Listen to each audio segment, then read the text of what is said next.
All right, I've lost my voice, but it's Joe Big House Kenn. I'm here with Coach Chad Coy, and we are going to wrap up the Arnold Strongman Classic for 2026.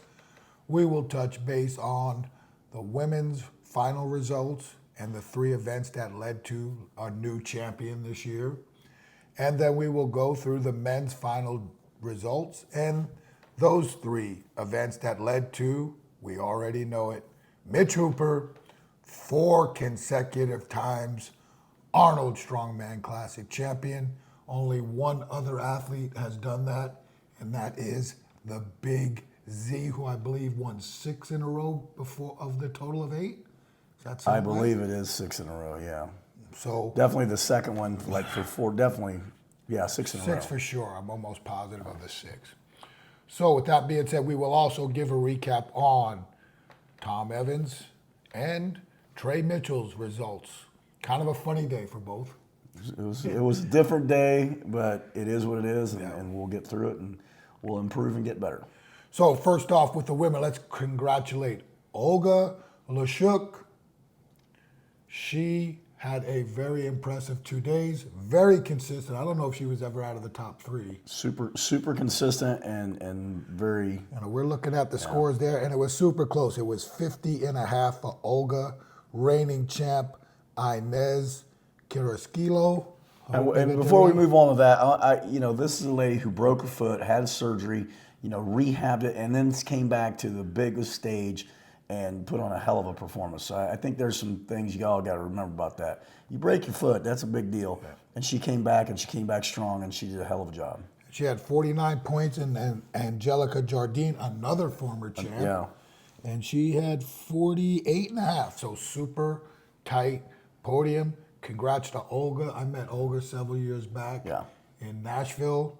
Super nice woman. Yeah, she's a sweet lady. She works hard, and she's always on podiums.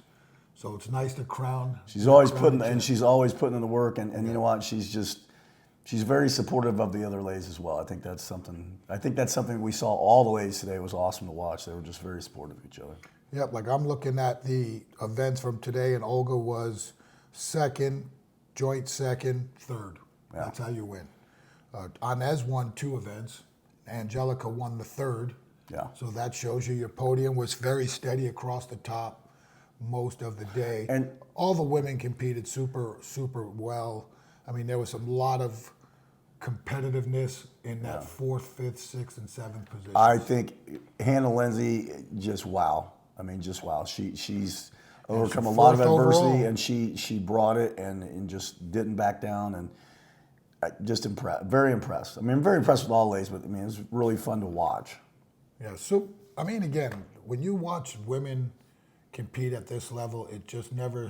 The last 3 or 4 years, it just never amazed me. Every year, they just keep getting better, pushing the boundaries, and that's why I do like that they share the stage with the men. Or I probably wouldn't be as big a fan if that wasn't the case. Yeah, that's where I really started picking up watching the women, is when the Arnold moved it to the same stage, and then the Rogue did it recently too. So that kind of gives more, like you said yesterday, it gives women more empowered to feel that, hey, there's nothing wrong with being super strong and super fast and super athletic all at the same time. It's really cool to see a lot of little girls out there in the crowd just cheering them on. I mean, that's really what it's about, is that they're inspiring a whole other generation of strength athletes. That hey, maybe you're not a baseball player, a softball player, a soccer player, whatever your sport is, but man, there's a strength sport here that you could be pretty darn good at. Yeah, it was, again, another impressive run for the women, and look forward to seeing who brings a better package next year. Now to the men. Mitch Hooper, as usual, super consistent, does exactly what's needed, and again, he helped my guy out on the last event because he didn't have to finish, and Tom gained an extra valuable point to finish off his day. But Mitch Hooper, we all know him, and you gotta respect what he's done since he's joined the elite of the elite in 2023. Yeah, I mean, you just think the intellect, and again, I will always come back to this because I think being intelligent is never a bad thing. I mean, the dude is brilliant. He's a student of the game.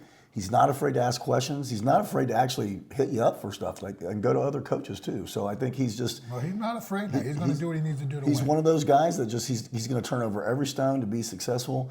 Like him, dislike him. I think whatever you want, you got to respect the guy because the guy's proof's in the pudding. I mean, he just comes. He's consistent. And he kicks people's butt. So it was an interesting day because, with that being said, events 4, 5, and 6 all had 3 different winners. Oh. Martins, great showing on his comeback. Yeah, awesome. Very, very solid across. He had one hiccup, but he got that win that he needed. Bryce Johnson in the stone drag, obviously at 400 pounds, that paid big dividends for him. And Nick Guardione, who we knew going in when he got invited, he would score big points on the 2 medleys. The 2 medleys. And he won the last one. So didn't that was disappoint. exactly there. Big Tom did okay. He wound up disappointed in his result, but it actually ended up being what we always like to fight for as a top half position. That was where Trey had his hiccup. And then in the Austrian Oak, Big Trey showed out 5 reps. And then Tom and Lucas tied joint second with 4, which is a big number. And then Mitchell and Andrade hit 3, which is a big number. So this year with the Oak, with the reps on the Oak and the reps on the Tombstone, stone to shoulder, that's where you see those were wow events. Yeah, I look at the Austrian Oak, and there's 9 guys in the show, and 8 of them hit a rep. When the hell has that ever happened? That was very impressive, And again, we went in. Trey was very disappointed from the first event, of the day, and it came in. It's like, so you're going to go out early, and it's like, we planned for 5. And he goes, I just don't know if I can do it. I said, dude, you can do it. And he went out. I said, just go do it. Yeah. Just go be Trey. And Trey did not disappoint. That was pretty fun to watch. And then seeing Thomas come out and knock out 4 is like, because he had to start it off. He had to kick it off. He came out and hit the 4. Yeah. And then Trey hit the 5, and then Lucas came back and hit the 4. And again, we can go back to our guys here in a minute. And then the ramp rage, which was our disappointing fall. And as the coach, I will always protect the athlete. Tom had a hell of a run going. We suffered a minor pull that affected the last sandbag. But that sport, we had a hell of a run going, and it didn't go our way. But Nick Guardione again, he got the event win. And Andrew Burton, who we all would have thought going in that those 2 guys could mix up the points on that event. And they took first and second. Martise third. Lucas had a nice run at 4. Lucas had one hell of a run. Trey gutted it out. Austin Andrade gutted it out. Really, I was very impressed with the strategy. He knew he needed to complete it to get his podium secured. He took about 30 seconds of rest between the second and third bag, and boy, that was the right move because if he would have went for that third bag, I don't know if he finishes. Yeah, I think that would have been a difference maker, and I think he was just very strategic. And give a lot of props to Tim. I mean, Tim's their coach. He coaches Nick and Austin, and Tim did a hell of a job. Yeah, they had great showings, and they did an awesome job. You get one of your athletes on the podium in this day at any and major age, show. Yeah, at this day and age where the top's a little top heavy, with the Tom Stoltmans of the world and Mitch just dominating podiums since the time since he came since his first World's Strongest Man.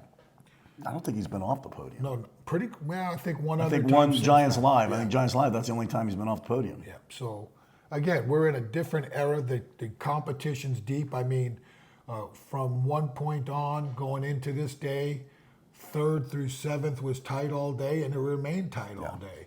And that's the expectations to me is that the expectations are the depth of strongman.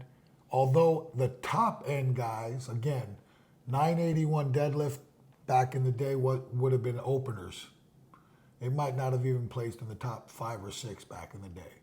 That's nothing to say disrespectful to these guys, but there's certain things. Again, we talked about different eras, but the depth of this era is pretty insane. Legit. We saw that at Strongest Man on Earth.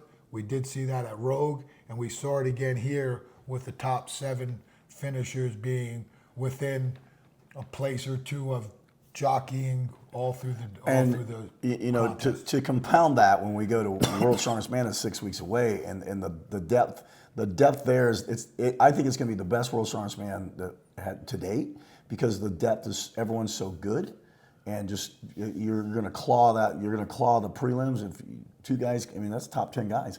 It's going to be a fight, and it's very interesting to see where things are going. Well, and I do think for some of what we call the static type of guys, this is a better World's Strongest Man event list. It's good separation. Some of those guys who couldn't get out of the finals, I think, have a better chance to get to the finals. And if they get to the finals, I think those events suit them better than the group stage. Well, that's a story for another time. Let's talk about our two athletes. I'll start with Tom. I thought day 2 was a better day for us based off the way we trained and the commitment that we put into who we are outside the static lifts. The first event, the Denny Stone Canada drag, kind of went like I thought it would with the Denny Stones. I think Tom had a little slip up with the light one. He had to almost gallop. He kind of lost. Yeah. I think he lost his cadence of the duck walk.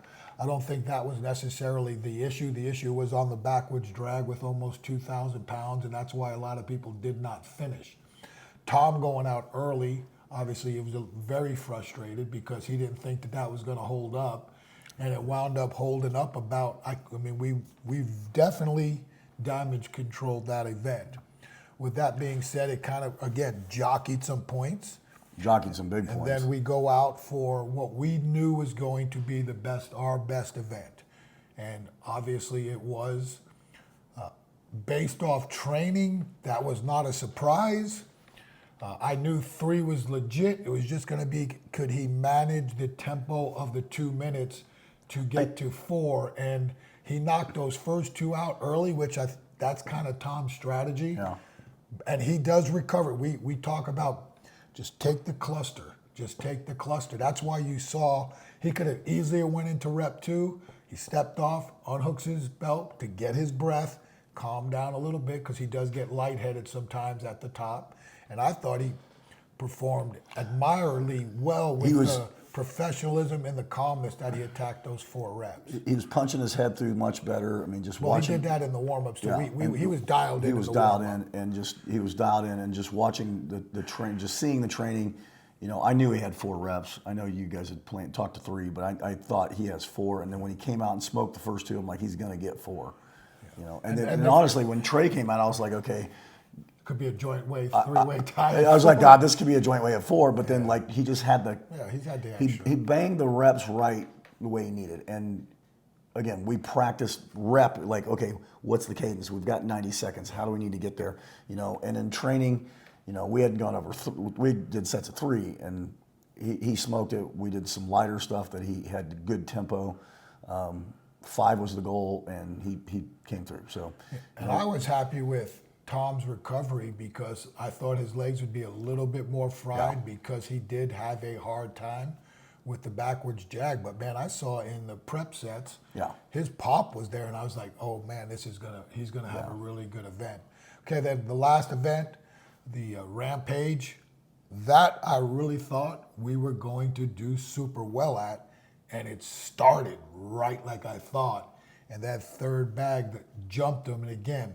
Our goal was if we could get the bag to our chest and not have to monkey around with it, so to say, or fiddle with it, we would be in good shape to finish with a good time.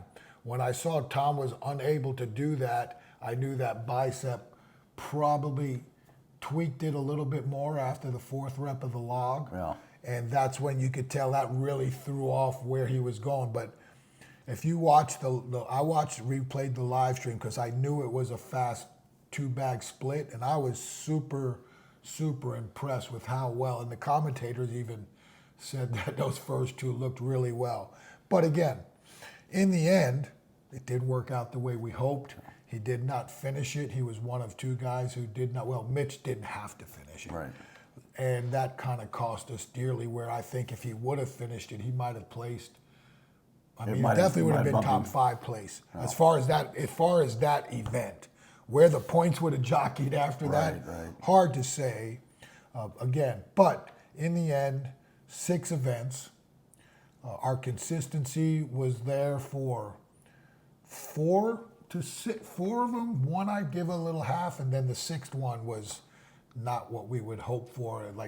And I tell people all the time, so you understand what my goal is for Tom, is my goal, this goal we did hit, is when we enter the last event, are we in a chase for the podium?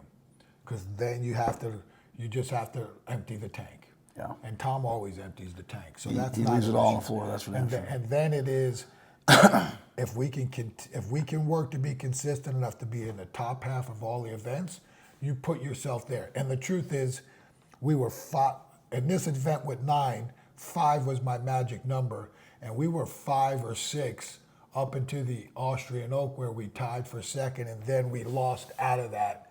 If we were able to maintain a 5 or better on the last event, we may have been fortunate enough for a top 5 finish, but we didn't. We wound up joint 7.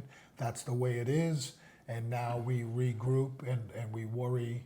I don't want to say worry, that's not the right way. And we just figured out what the rest of our calendar is. What's the calendar look like? How do you make improvements? One thing I definitely want to say is, it's been 3 shows.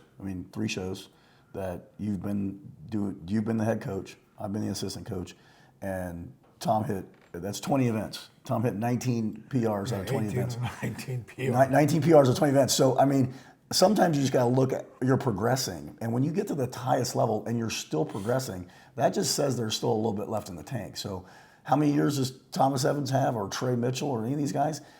We don't know. But the goal as a coach is to see constant improvement, and I've seen such an improvement in just Thomas and just his conditioning and his mental his game. professionalism has improved since the first time I started working with him. And that's something that any athlete who wants to work with me that's something that's going to be harped on. And a lot of that is because of who I am and what I want to stand for.